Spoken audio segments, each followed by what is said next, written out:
Hello and welcome to Mike's Garage. Today we're going to just do a little quickie on something that I think I should have shown a while back and I didn't.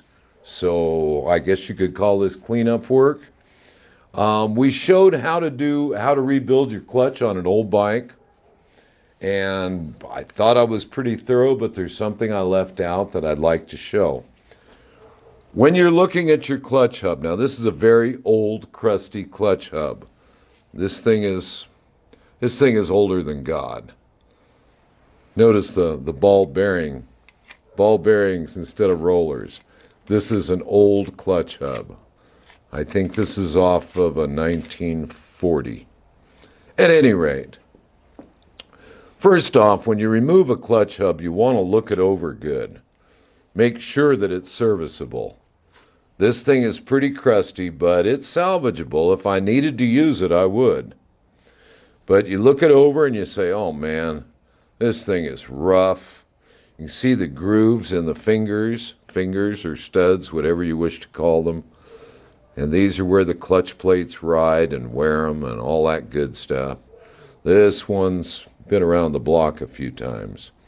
The other thing you always want to do is look at the back side. Right here. When these things are bad, it's because someone over-tightened them and they'll crack right in here in the keyway.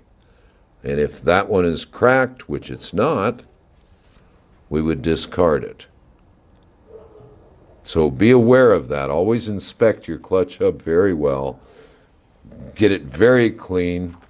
Make sure this fiber pad here is in good shape. This one's loose. I would put a new one on and fresh rivets. But there it is. Here we have one that I found in my parts room that's in pretty good shape. But you can see the lines here from the clutch plates. So if I were freshening things up, which is one of the biggest reasons I take them apart, I'd stick it in the vise, and I've got a piece of number 400 wet or dry paper. You can use emery cloth, depending on how deep those grooves are. If you get rid of those grooves, the clutch plates will slide much more smoothly. So you can you see those grooves there, Fred? Is that going to show up in the video, I hope? Anyway, so I'm going to take this paper here, and I'm going to sand those grooves right out of there. Like I said, you can use emery cloth. You can use anything you like. And it's just like a shoe shine boy shining your shoes. For those who shine their shoes. And this one was in pretty nice shape. So it cleaned right up.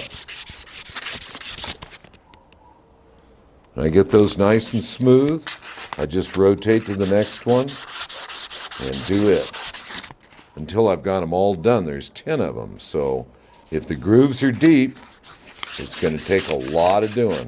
If they're real deep, I'd buy a new clutch hub. In the old days, they used to replace these studs one at a time.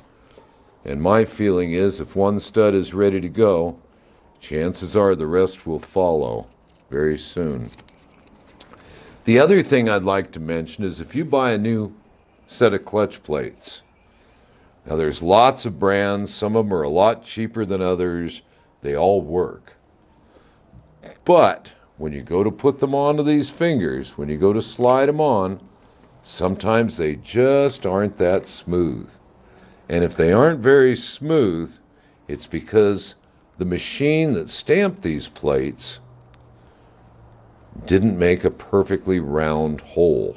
Now there's 10 of those holes. And if you've got 4 or 5 plates, whatever you're using, that's a lot of holes. So what I normally do is I'll take a drill bit. These are 3/8 holes. I'll go of a 1/64 of an inch over and drill each one of them. Just ream it out a little bit, make it a little bit larger, and then see if it slides on all of those fingers like you'd like it to. So that's all I really wanted to add. I think that pretty well covers it. I hope that helps somebody. And please remember to subscribe. And I'll see you out on the road.